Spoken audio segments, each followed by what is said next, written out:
ഈ വീഡിയോയിൽ ഇന്ത്യയിൽ ഡൽഹിയിൽ നടന്ന ആ ഒരു പൊട്ടിത്തെറിയുമായിട്ട് ബന്ധപ്പെട്ട് കുറേ ഡെവലപ്മെൻറ്റ്സ് ഉണ്ടായിട്ടുണ്ട്. അപ്പോൾ ആ ഡെവലപ്മെൻറ്റ്സുമായിട്ട് ബന്ധപ്പെട്ട വിഷയങ്ങളാണ് നമ്മൾ വീഡിയോയിൽ പരമാവധി നമ്മൾ ഉൾക്കൊള്ളിക്കുന്നത്.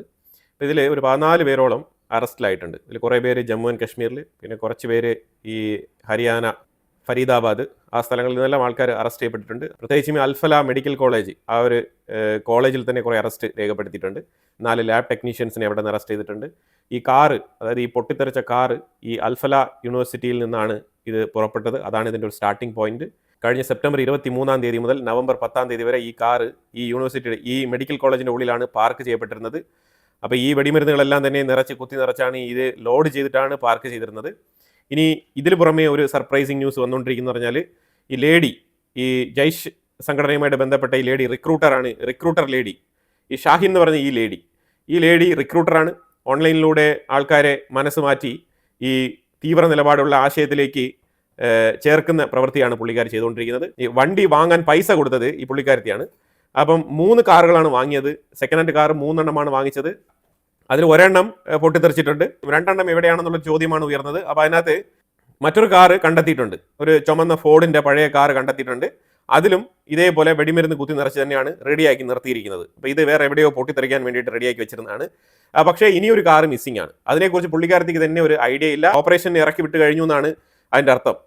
അപ്പോൾ അതിനെ ഇപ്പം തപ്പിപ്പിടിച്ച് നടക്കുകയാണ്. ആ ഒരു 3ാമത്തെ കാറുമായിട്ട് ബന്ധപ്പെട്ട ആ ഒരു വിഷയം ഇപ്പോഴും അൺസർട്ടനിറ്റിയാണ്. അപ്പോൾ അതിനെ ഇപ്പോൾ തിരഞ്ഞു നടക്കുകയാണ്. ഈ ഷഹീൻ എന്ന് പറഞ്ഞ ഈ ലേഡിയുടെ വായിൽ നിന്നും ഒരു രീതിയിലുള്ള വിവരങ്ങളും വരുന്നില്ല. ഇത് ഒരു ടെൻസ്ഡ് മൊമെന്റ് ആയിട്ട് ഇപ്പം അന്വേഷണം തുടരുകയാണ്. ഇപ്പം ഞാൻ അറസ്റ്റിലായ ആൾക്കാരുടെ പേരൊന്ന് നമുക്ക് നോക്കാം. ഞാനിവിടെ ലിസ്റ്റ് കൊടുത്തിട്ടുണ്ട്. ഇതിൽ ഇന്നലെ തുടരെ NIA NSG രണ്ടും സംയുക്തമായി നടത്തിയ റെയ്ഡിൽ ജമ്മു ആൻഡ് കാശ്മീർ പോലീസിനെയും ഉൾപ്പെടുത്തിക്കൊണ്ടാണ് ഈ റെയ്ഡ് നടത്തിയത്. ഈ റെയ്ഡിൽ ജമ്മു ആൻഡ് കാശ്മീരിൽ നിന്നും ആരിഫ്, യാസിർ, മക്സൂദ്, ഇർഫാൻ, സമീർ, ഡോക്ടർ സജ്ജാദ്, ഈ 6 പേരും ജമ്മു ആൻഡ് കാശ്മീരിൽ നിന്ന് അറസ്റ്റ് ചെയ്യപ്പെട്ടിട്ടുണ്ട്. ലക്നൌവിൽ നിന്നും ഒരു ഡോക്ടർ പർവേഷ് അൻസാരി എന്ന് പറഞ്ഞൊരു വ്യക്തിയെ അറസ്റ്റ് ചെയ്തിട്ടുണ്ട്. ഇത് പുതിയ അറസ്റ്റാണ്. അൽഫല യൂണിവേഴ്സിറ്റിയിൽ ഇന്നലെ NSGയും അതേപോലെ NIAയും കൂടി ചേർന്നിട്ട് റെയ്ഡ് നടത്തിയിട്ടുണ്ടായിരുന്നു ഹരിയാനയിൽ. ആ യൂണിവേഴ്സിറ്റിക്കുള്ളിൽ ഇരുന്ന് 4 ലാബ് ടെക്നീഷ്യന്മാരെ അറസ്റ്റ് ചെയ്തിട്ടുണ്ട്. ഈ 4 ലാബ് ടെക്നീഷ്യന്മാരും അവിടെ കഴിഞ്ഞ 10-15 ദിവസമായിട്ട് ഒരു കാർ പാർക്ക് ചെയ്തിട്ടുണ്ടായിരുന്നല്ലോ. ആ കാർ ലോഡ് ചെയ്യാൻ വേണ്ടിയിട്ട്, അതായത് ഈ അമോണിയം നൈട്രേറ്റ് ലോഡ് ചെയ്യാൻ വേണ്ടിയിട്ട് സഹായിച്ചതിൻ്റെ പേരിലാണ് ഈ 4 പേരെ അറസ്റ്റ് ചെയ്തിരിക്കുന്നത്. പിന്നെ ഈ അൽഫല മെഡിക്കൽ കോളേജുമായിട്ട് ബന്ധപ്പെട്ട് 2023 ഒരു സംഭവം നടന്നിട്ടുണ്ട്. അതായത് ഈ അൽഫല കോളേജിൽ പല സ്പീക്കേഴ്സ് മീൻസ് ഇങ്ങനെ പൊതുവേദിയിൽ സംസാരിക്കുന്ന ആൾക്കാർ, ഇതിനെ അഡ്രസ്സ് ചെയ്യുന്ന ഡോക്ടേഴ്സ് പലപ്പോഴും ഇന്ത്യ വിരുദ്ധത സംസാരിക്കുന്നതായിട്ട് ശ്രദ്ധയിൽപ്പെട്ടിട്ടുണ്ട്. അപ്പം അങ്ങനെ ഗവർണറുടെ നിർദ്ദേശപ്രകാരം, കാരണം ഈ ഗവർണറാണല്ലോ ചാൻസലർ ഓഫ് യൂണിവേഴ്സിറ്റി എന്ന് പറയുന്നത്, ഗവർണർ ഒരു സഭയിൽ അഡ്രസ്സ് ചെയ്തുകൊണ്ടിരുന്ന സമയത്താണ് ഇതേപോലത്തെ ഒരു സ്പീച്ച് പുള്ളിക്കാരൻ്റെ ശ്രദ്ധയിൽപ്പെടുകയും അന്നത്തെ ഗവർണർ 2023 ഇതേപോലെ ഇന്ത്യ വിരുദ്ധത സംസാരിച്ച നിസാർ അൽ ഹസൻ എന്ന് പറഞ്ഞ വ്യക്തിയാണ് അന്ന് ഈ യൂണിവേഴ്സിറ്റിയിൽ നിന്ന് പുറത്താക്കിയത്. ഗവർണർ നേരിട്ട് പുറത്താക്കിയതാണ് ഈ വ്യക്തിയെ, അത് ഇന്ത്യ വിരുദ്ധത സംസാരിച്ചതിന്റെ പേരിൽ. 2023 തന്നെ ഈ അൽഫല എന്ന് പറഞ്ഞ ഈ ഒരു മെഡിക്കൽ കോളേജിന് ഇങ്ങനെ ഒരു ബാഡ് നെയിം ഉണ്ട്, ഒരു റിമാർക്ക് ഉണ്ട് എന്നുള്ളതാണ് നമ്മൾ മനസ്സിലാക്കേണ്ടത്. അതേ കോളേജിലെ ഡീൻ, പത്രമാധ്യമങ്ങളെല്ലാം ചെന്ന് ഈ ഡീനിനെ കണ്ട്, ആ കോളേജിലെ ഡീനിനെ കണ്ട് സംസാരിക്കുകയാണ്. ഈ ഡീൻ പറയുന്നത് ഈ ഡോക്ടർ ആദിലായിക്കോട്ടെ, ഡോക്ടർ മുസമിലായിക്കോട്ടെ, ഇവരെല്ലാം തന്നെ വളരെ മാന്യമായ രീതിയിൽ, വളരെ സൗമ്യഭാവത്തോടു കൂടി പെരുമാറുന്ന, വളരെ കൈൻഡ്നെസ്സോടു കൂടി പെരുമാറുന്ന ആൾക്കാരാണ്.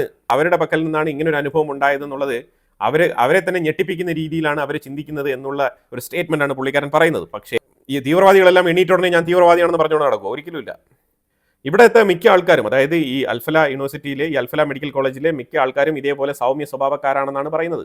ഓക്കെ, അപ്പോൾ ഇതിൽ നിന്നും എന്താണ് മനസ്സിലാക്കേണ്ടത്? എല്ലാവരും ഇതേപോലെ പൊട്ടിത്തെറിക്കുമെന്നാണോ മനസ്സിലാക്കേണ്ടത്? എല്ലാവർക്കും ഒപ്പം ഈ തീവ്രവാദികളെയും കമ്പയർ ചെയ്ത് ആ ഒരു സ്റ്റേറ്റ്മെന്റ് പറഞ്ഞതുകൊണ്ട് ഒരു ഡൗട്ട്. ഇതിനകത്ത് 3 വിഷയങ്ങളാണ് ഫോക്കസ് ചെയ്ത് നോക്കുന്നത്. അതിലൊന്ന് ഐഡിയോളജി, 2 ഫണ്ടിങ്, 3 ലോജിസ്റ്റിക്സ്.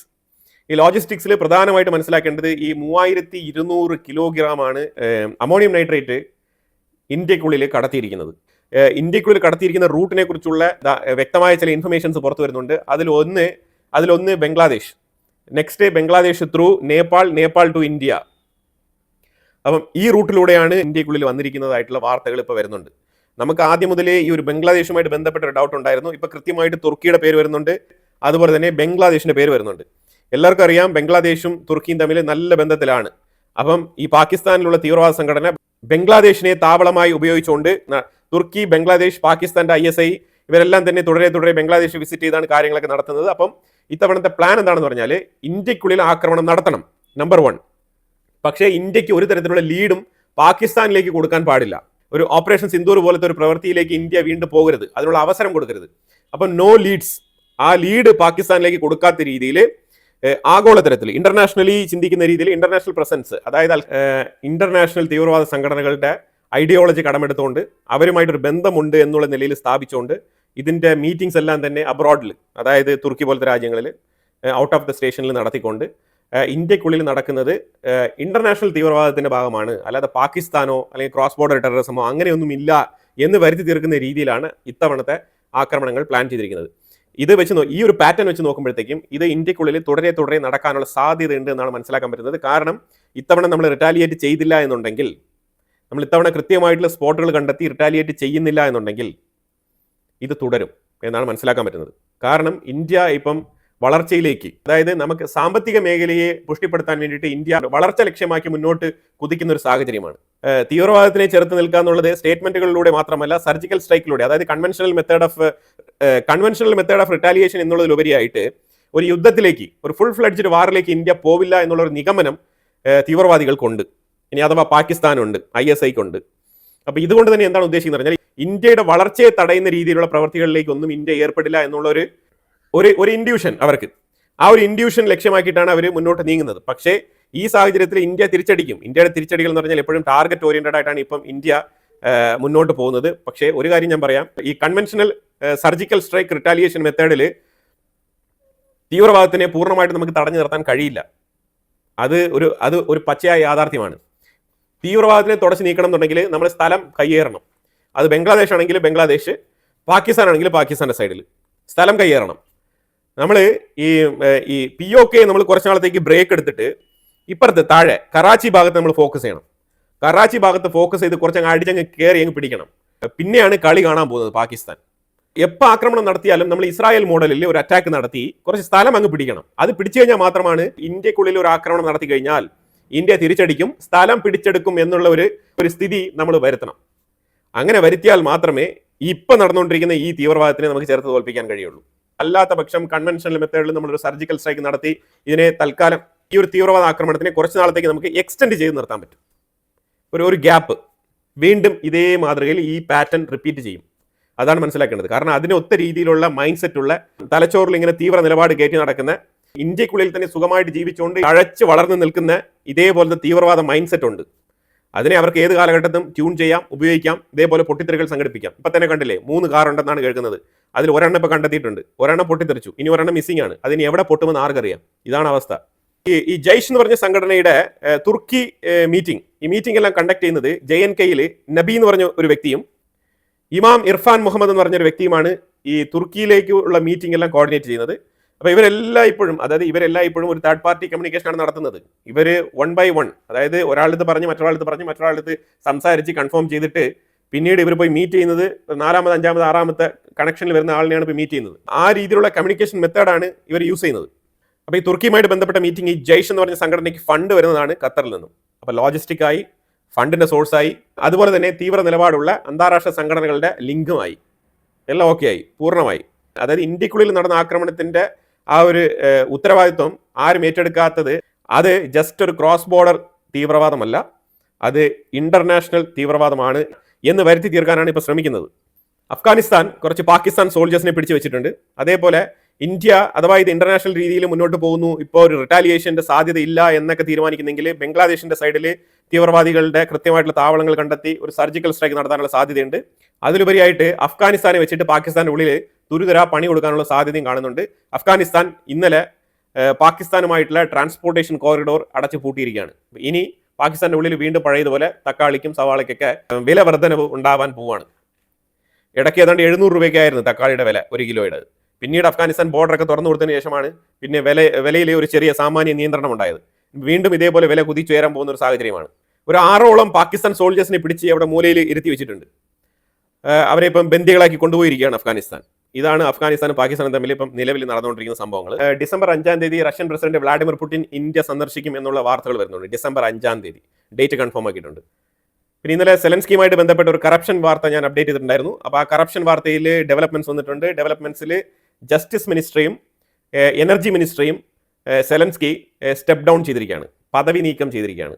അതായത് ഈ ആരോപണം എന്നെ ടച്ച് ചെയ്യാൻ പാടില്ല. അതാണ് സെലൻസ്കിയുടെ തീരുമാനം.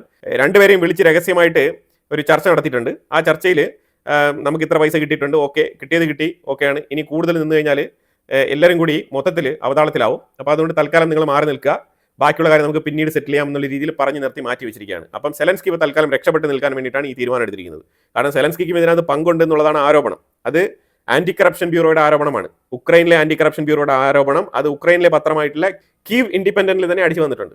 ഒരു ഇൻസിഡന്റ് കൂടി, അതായത് 10-ാം തീയതി NIA പിടിച്ചെടുത്ത ആ ഒരു അമോണിയം നൈട്രേറ്റ് ഉണ്ടല്ലോ, അതായത് 2900 കിലോഗ്രാം. ഈ 2900 കിലോഗ്രാമിന്റെ അതേ സെയിം സബ്സ്റ്റൻസ് തന്നെയാണ് ഈ ഡൽഹിയിൽ പൊട്ടിത്തെറിച്ച കാറിൽ ഉണ്ടായിരുന്നത് എന്നുള്ളത് കൺഫേം ആയിട്ടുണ്ട്. ഇതെല്ലാം തന്നെ സെയിം ലിങ്കാണ്. ഇന്ത്യക്കുള്ളിൽ 10 പേര് കൊല്ലപ്പെട്ടു, പാകിസ്ഥാനിൽ 12 പേരാണ് കൊല്ലപ്പെട്ടത്. ഇമ്മീഡിയറ്റ് ആയിട്ട് അപ്പം തന്നെ കിട്ടിയിരിക്കുകയാണ്.